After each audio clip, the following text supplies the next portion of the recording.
এই জায়গায় ভিটামিন আছে পোকার জন্য, খেজুর গাছে যেন পোকা যেন না ধরে। এই যে গাছগুলা ঠিক আছে নি, তো একে একে এই জায়গায় 8টা এখন পর্যন্ত লাগাইছি, আরও লাগামু। এই জায়গায় কিন্তু আরও সারও দিমু। তো এগুলো বিস্তারিত দেখতে পারবেন কি কি সার দিতেছি।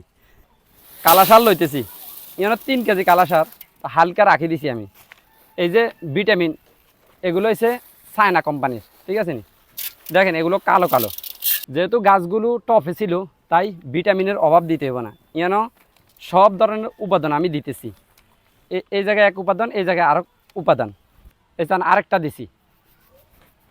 কইতে নেবেন ভাই শাকসবজি না দেখা যায়, খাজুর গাছও কি দিবেন, সব ভিটামিন ভিটামিন ভিটামিন সার। এই যে দেখেন পোকার জন্য, খেজুর গাছে যেন পোকা যেন না ধরে, ওই যে মাটির নিচে পোকা থাকে তাই এগুলো ব্যবহার করতেছি।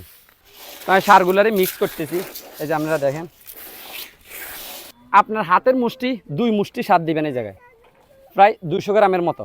এই যে দেখেন আমি এটা দিছি, সেম হাতের 2 মুষ্টি আপনি দিবেন।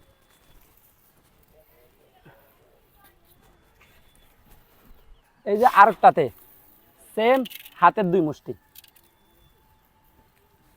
তো গাছ এখনো অনেক আছে, এগুলো রোপণ করতে অনেক সময় লাগবে, আগে এগুলো শেষ করে লই। গাছ তো আমি এই জায়গায় টোটাল 8টা গাছ রোপণ করেছি। সারগুলা মাটিতে পুঁতে দিব, এই যে দেখেন। তো এভাবে দিতে হইব, নয় কেননা আপনার বাড়িতে যে মুরগি আছে, মুরগি সারগুলারে খাই আর মুরগি মারা যাব। তাই সবাই সচেতন। দেখেন গাছের গোড়াটা কীভাবে হিলাইতেছে।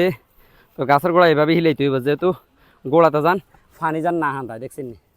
এই যে দেখেন গাছগুলার আমরা কিভাবে মাটিতে রোপণ করছি, খাদাইতেছি, দেখছেন নি। এভাবে আপনি মাটির ভিতরে ফাঁক জায়গাটারে বন্ধ করে দিতে হইব, না হলে এই গাছগুলার ভিতরে যদি পানি ঢুকে যায় তো গোড়াতে পানি ধরে দিলে গাছগুলো মারা যাবে। তাই এভাবে হিলে দিতেছি এবং এই দিক দিয়েও মাটি দিতেছি। মাটির 1 বিয়ত নিচে যাই সারগুলো দিছি, যান একদম বাইরে যান রিয়াকশন না করে গাছে যান রিয়াকশন করে যান, গাছগুলো যান বড় হয়, বুঝছেন।